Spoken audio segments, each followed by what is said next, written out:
Good morning बच्चों। कल हम लोग संचयन भाग 1 के पाठ 2 स्मृति नामक पाठ का अध्ययन कर रहे थे।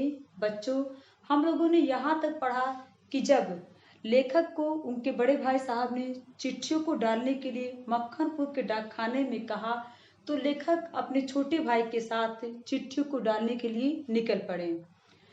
उसी समय उन्होंने एक पुरानी बात वो याद कर रहे थे कि वो जब चिट्ठियों को मक्खनपुर डाकखाने में डालने जाते थे या मक्खनपुर के स्कूल में जाते थे तो उनके गांव के और मक्खनपुर के बीच में एक ऐसा जगह था जो जहाँ पे एक कुआं था। वो कुआं कच्चा था। कच्चा यानी कि बच्चों मिट्टी का ऐसे खुदा हुआ कुआं था। उसे सीमेंट बालू ऐसे पक्का नहीं किया गया था, इसलिए ऐसे कुएं को यानी कि जो सिर्फ मिट्टी का होता उसे कच्चा बोलते। तो वो कुआं भी कच्चा था, उसमें पानी नहीं था, लेकिन उसमें एक काला सांप था। तो लेखक जो उस काले सांप की फुसकार सुनने के लिए प्रतिदिन उसमें चाहे स्कूल से वो लौटते या फिर स्कूल को जाते तो उसमें एक ढेला या कंकड़ अवश्य फेंकते थे। इसी तरह से वो डेली की आदत बन चुकी थी, यानी कि हर दिन वो कार्य करते थे।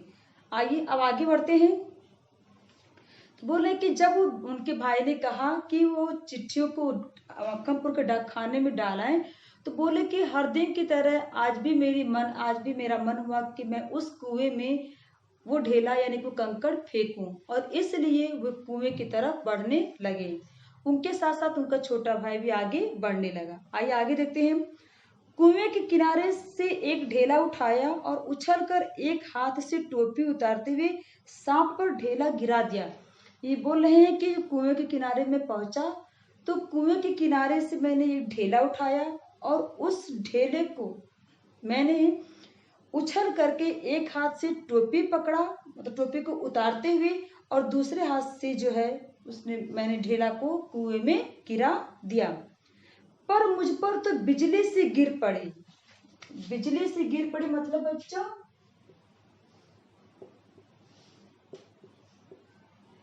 बिजली से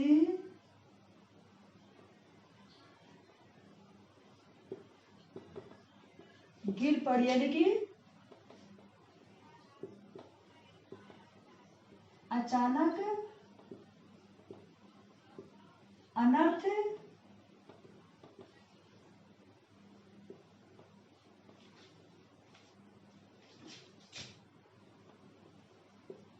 अचानक अनर्थ होना। यानी कि लेखक कह रहे हैं कि जब मैंने कुएं के पास से ढेला उठाया और उस ढेले को मैंने कुएं में फेंका तो उसी समय मैं अपने एक हाथ से अपनी टोपी को भी उतारा और एक दूसरे हाथ से मैंने ढेले को फेंका।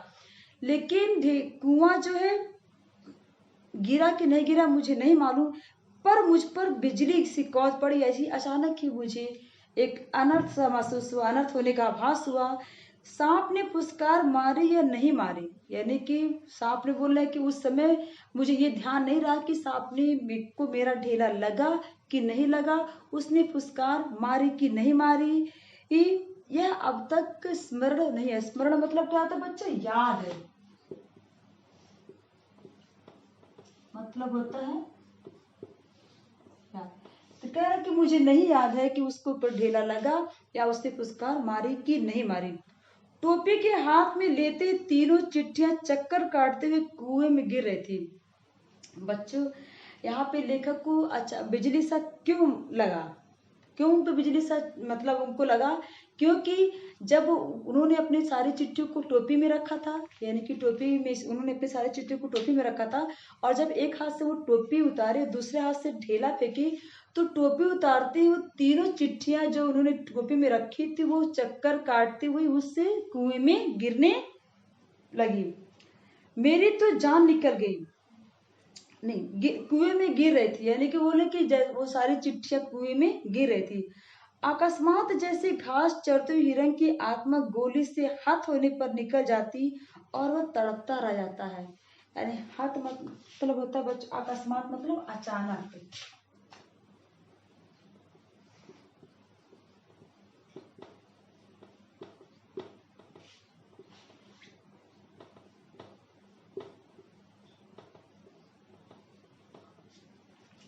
यहाँ पे कह रहे हैं कि बच्चों जब ध्यान से देखिए, सुनिए बात को। जैसे जब उन्होंने कहा कि वो कुएं के पास से गुजरे, तो उनका मन किया कि ला कुएं में मैं हर दिन की तरह, जो उनकी प्रतिदिन की आदत थी, मैं एक ढेला फेंकूं। तो उन्होंने कुएं के पास से एक ढेला उठाया और उस ढेले को कुएं में फेंक दिया। और कुएं में ढेला फेंकते समय उनकी आदत क्या थी कि अपनी टोपी को हाथ में लेते थे और दूसरे हाथ से ढेला फेंकते थे। आज भी उन्होंने वही क्रिया दोहराई, टोपी को हाथ में लिया और ढेला को फेंक दिया। लेकिन टोपी को जैसे उन्होंने हाथ में लिया, टोपी की अंदर रखी हुई तीनों चिट्ठियां चक्कर काटती हुई उस कुएं में गिर पड़ी। अब यहाँ पे गिर पड़े तो कह रहे कि मैं वैसे ही तड़पता रहा जैसे जब हिरन को गोली लगती है और वह घायल हो जाता है। हत मतलब होता है बच्चों घायल, हत मतलब होता है घायल। यानी कह रहे कि मैं ठीक उसी तरह से तड़पता रहा जब मेरे आंखों के सामने से चिट्ठियां चक्कर काटती हुई उस कुएं में गिर रहती, तो मैं उसी तरह से तड़पता रहा जिस तरह से एक हिरन की आत्मा गोली लगने के बाद तड़पती रहती है। मैं भी वैसे ही तड़प रहा था। तड़पता रहा। उसी भांति वे चिट्ठियां क्या टोपी से निकल गई, मेरी तो जान निकल गई। यहाँ पे लेकर कह रहे कि चिट्ठियां क्या निकली मेरी टोपी से, ऐसा लग रहा कि मेरे शरीर से मेरी जान ही निकल गई। उनके गिरते ही मैंने उनको पकड़ने के लिए झपट्टा भी मारा। बोले कि वो चिट्ठियां जब गिर रही थी तो उनको पकड़ने के लिए मैंने एक झपट्टा भी मारा। ठीक वैसे जैसे घायल शेर शिकारी को पेड़ पर चढ़ते देखकर उस पर हमला करता है। यहाँ पे बार बार वो बहुत अच्छा देखिए बच्चों, एक उदाहरण के माध्यम से अपनी बात को समझा रहे हैं। वो कह रहे हैं कि ठीक उसी तरह से वो तड़प रहा है, जैसे एक हिरन को जब गोली लगती है तो वो उसकी आत्मा निकलते समय जितनी तड़पती है, उसी तरह से आज चिट्ठियां जब मेरी सब कुएं में गिर रहती तो मैं भी उसी हिरन की भांति मैं भी तड़प रहा था। फिर वहां पे कह रहे हैं कि मैंने उन चिट्ठियों को, यानी कि चिट्ठियां चक्कर काटते कुएं में गिर रही थी, उनको पकड़ने के लिए बोले, वो कह रहे कि मैंने झपट्टा भी मारा ठीक उसी तरह से जैसे घायल शेर शिकारी को झपट्टा मारता है, मैं ठीक उसी तरह से मैं भी उन चिट्ठियों को पकड़ने के लिए झपट्टा मारा। पर वे तो पहुंच से बाहर चुकी थी। यह कह रहे कि मैंने उसको पकड़ने की तो कोशिश किया, लेकिन वो मेरे पहुंच से बाहर हो चुकी थी। उनको पकड़ने की घबराहट में मैं स्वयं झटके के कारण कुएं में गिर गया था।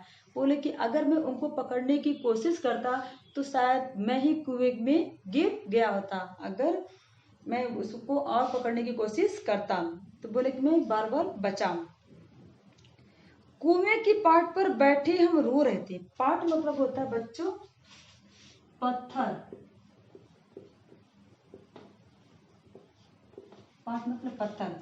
तो बोले कुएं की पाट पर, यानी कि जो किनारे पत्थर था उस पर बैठे हम रो रहे थे। बोले कि लेखक के पास अब क्या था, चिट्ठियां तो गिर गई थी और भाई ने कहा था कि बहुत ही महत्वपूर्ण चिट्ठी है, यानी कि बहुत ही इंपॉर्टेंट चिट्ठी है, इसको जल्दी से जल्दी यानी कि शीघ्र अब तुम जाकर के इसे मक्खनपुर डाक खाने में डालो। लेकिन अब तो चिट्ठियां गिर गई कुएं में।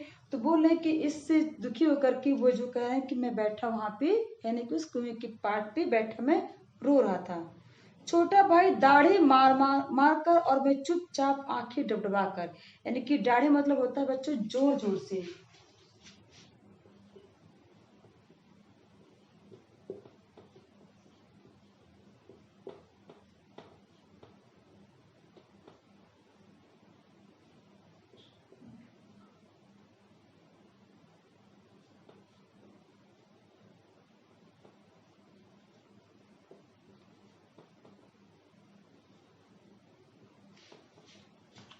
आप एक लेखक कह रहे हैं कि मैं तो बहुत आंखें डबडबा करके रो रहा था, लेकिन मेरा छोटा भाई दाढ़ी मार मार के, यानी कि बहुत तेज तेज चिल्ला चिल्ला करके वह रो रहा था।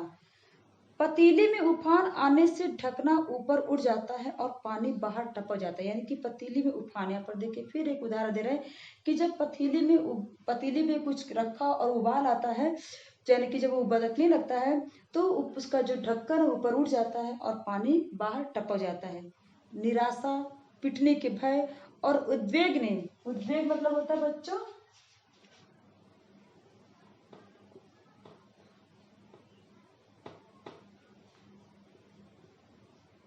उद्वेग मतलब होता है व्याकुल, यानी कि बेचैनी। अब यहाँ पे लेखक कह रहे हैं कि चिट्ठियां तो चली गई थी कुएं में, तो मैं निराश हो गया था।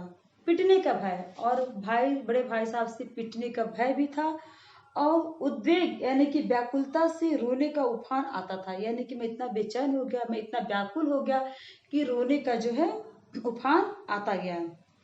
पलकों के ढकने भीतरी भावों को रोकने का प्रयत्न करते थे, यानी कि आंखों के पलके जो हैं वो अंदर की जो व्याकुलता थी, अंदर की जो बेचैनी थी, उन भावों को रोकने का प्रयत्न करती, पर कपोलों पर आंसू लुढ़क ही जाते, यानी कि मैं कितना ही अपने अपने अपने भाव को, अपने उद्वेग को मैं रोकने की कोशिश करता था, लेकिन मैं रोक नहीं पाता था, और जो वे आंसू बन करके मेरे कपोल यानी कि मेरे गालों पर लुढ़के जाते थे। कपोल मतलब होता बच्चों गाल।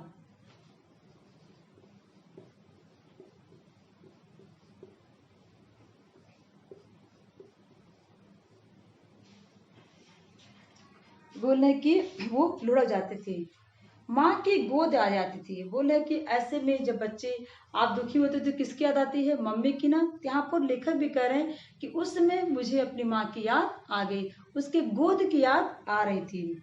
जी चाहता था कि माँ आकर छाती से लगा ले और लाड़ प्यार करके कह दे कि कोई बात नहीं, चिट्ठियां फिर लिख ली जाएगी। बोले कि इस निराशा के समय में, इस व्याकुलता के समय में मुझे अपनी माँ की याद आ गई, और मैं चाहता था कि मेरी माँ आकर के मुझे छाती से लगा ले और लाड़ प्यार करे, यानी कि और बहुत सारा हमको प्यार करे, और कह दे कि कोई बात नहीं, चिट्ठियां फिर लिख ली जाएगी, दोबारा चिट्ठियां लिखी जा सकती है, और मुझे इस तरह से वो ढाढ़स दे, मुझे इस तरह से सांत्वना दे।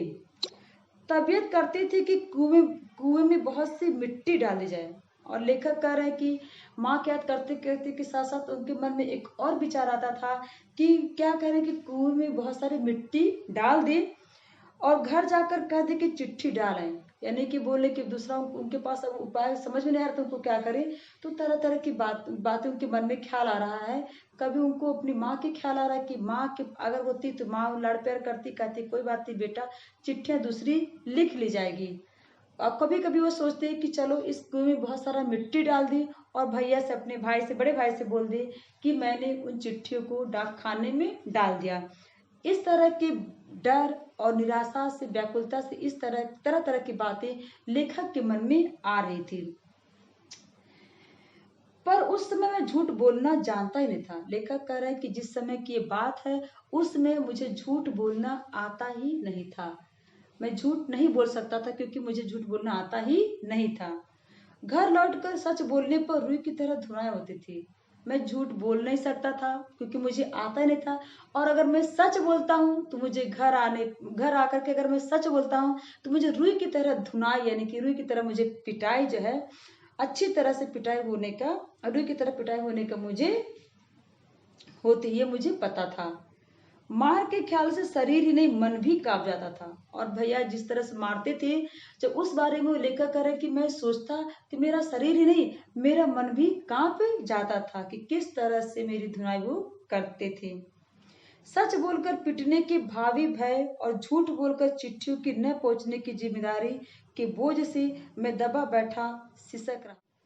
मार के ख्याल से शरीर ही नहीं मन भी कांप जाता था। लेखक कह रहे हैं कि जिस तरह से बड़े भाई साहब हमारी धुनाई करते थे, उस मार से मेरा मन ही नहीं, मेरा शरीर भी कांप जाता था। सच बोलकर पिटने के भावी भय को झूठ बोलकर चिट्ठियों की न पहुंचने की जिम्मेदारी के बोझ से मैं दबा बैठा सिसक रहा था। भावी भय यानी बच्चों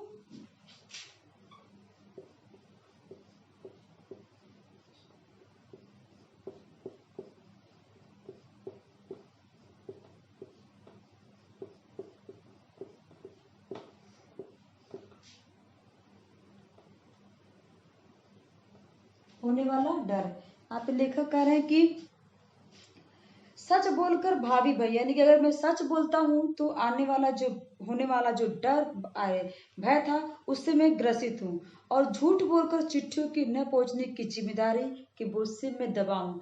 यानी कि उन्हें अपने बड़े भाई साहब ने उन्हें जो कार्य सौंपा था उसकी वो बहुत ही महत्वपूर्ण उस कार्य को समझते थे, उनकी जिम्मेदारी थी। तो बोले कि मैं इस जिम्मेदारी से दबा हुआ था जिस जिम्मेदारी को भाई साहब ने मुझे सौंपा था, और वो मेरा कर्तव्य बनता था कि मैं उस जिम्मेदारी को भली भांति निर्वाह कर सकूं। वो कह रहे कि एक तरफ तो मेरे ऊपर उस जिम्मेदारी का एहसास था कि जो जिम्मेदारी मुझे सौंपी गई थी, और दूसरी तरफ मुझे भाई साहब से पिटने का भी डर था।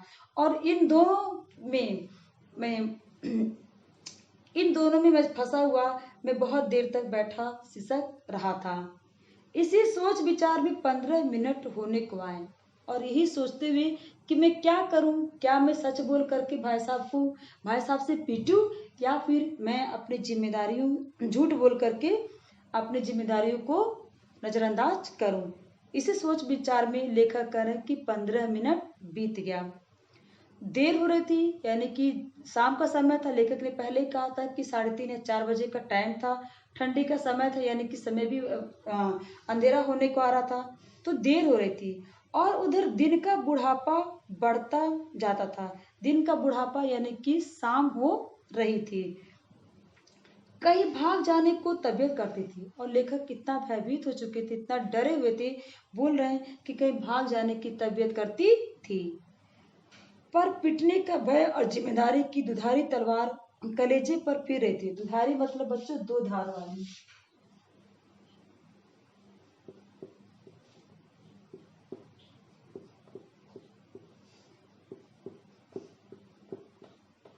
जा रहा था, देर हो रही थी, और दिन का बुढ़ापा जो यानी कि बुढ़ापा मतलब दिन का बुढ़ापा मतलब शाम हो रही थी। यानी कि भी मैंने बच्चों पहले बताया था कि लेखक बता रहे थे कि जिस समय की घटना घटी थी 3:30 या 4 बज रहा था, और ठंडी का समय था, तो जाहिर सी बात है कि जल्दी शाम हो जाती है।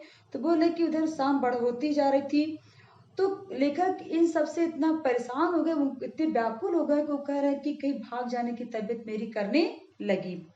पर